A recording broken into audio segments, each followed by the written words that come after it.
welcome to Sun City Gospel News Station. This is your host, Marie, from Marie Speaks God's Grace Bible Study. We have breaking news here at Marie Speaks God's Grace, morphing into Sun City Gospel and News Station. We have been going over many of the recent closures, specifically the taxpayer-funded locations that have not been open or made available to the city, to the public, to those who fund these locations. But apparently, City Council has continued their abuse of power and authority over the city of El Paso and their citizens. We have found out as recently as of today, oh yes, if you have the money, the pools are open, just not for those who pay for them to be open. I don't know if I'm more offended that the fact that they raise taxes, continue to keep our libraries closed, but offer, oh yes, they offer that drive-by, I will throw the book into your vehicle as you run off and scurry off. But don't come too close to me because I'm afraid of your coronavirus selves. Apparently, all the lifeguards and staff were fired. Has anyone heard of this? Yes, we here at Sun City and Gospel News Station called and spoke to several former employees of Parks and Recs, and not only were the librarians fired, yes, the lifeguards and many of the staff who work at these local pools and local parks were fired. Now, many know me, Marie. I love going to parks and I love talking to people. So when I am out and about, I get the news directly from the individuals, and of course we call and confirmed.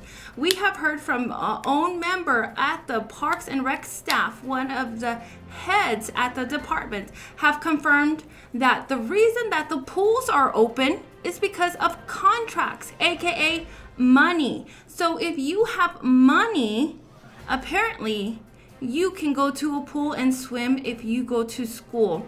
So we went by, and oh, I know this photo is upside or sideways, but you know what else is looking really nice, even though we weren't able to use it for several months? The parks. At least, even though everything was closed down and we were forced in this house arrest under our homes and not able to use any of these facilities that we paid for, at least the parks got a nice little dressing up. So at least someone was making special little deals in the background while many of us have been locked in our homes.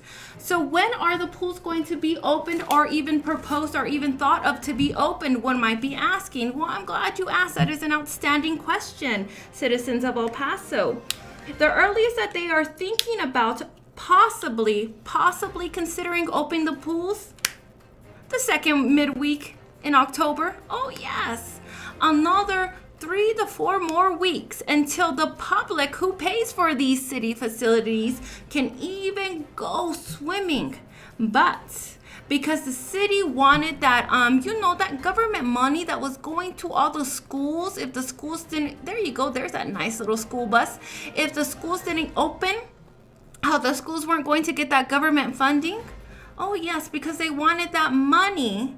Now the city's willing to do something. Oh, that's very interesting. Thank you, City Council, for doing your great service to the citizens of El Paso. Not only do you continue to force the citizens to wear masks, even though it goes against the governor's order. If we can stay 6 feet apart, we are not required to wear masks. If we have specific exemptions, we are not forced to wear masks.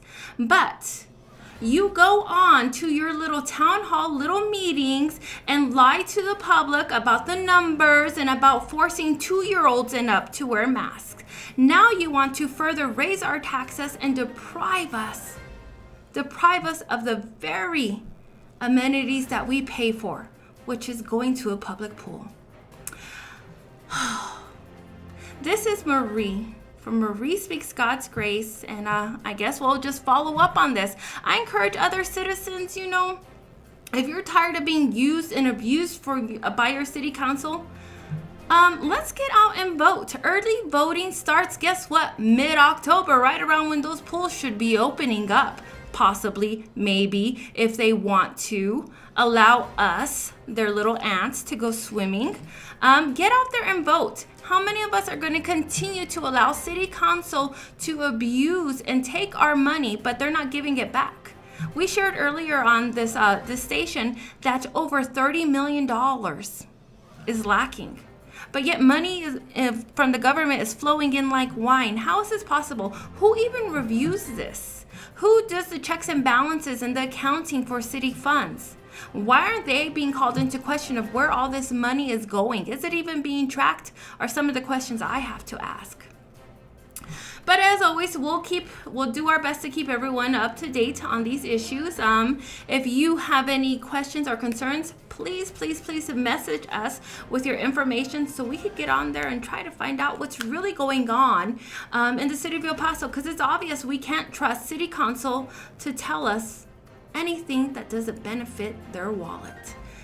So till next time, children of God, let's try to keep each other and take care of each other and keep informed, and let's bridge this gap of mistruth going on.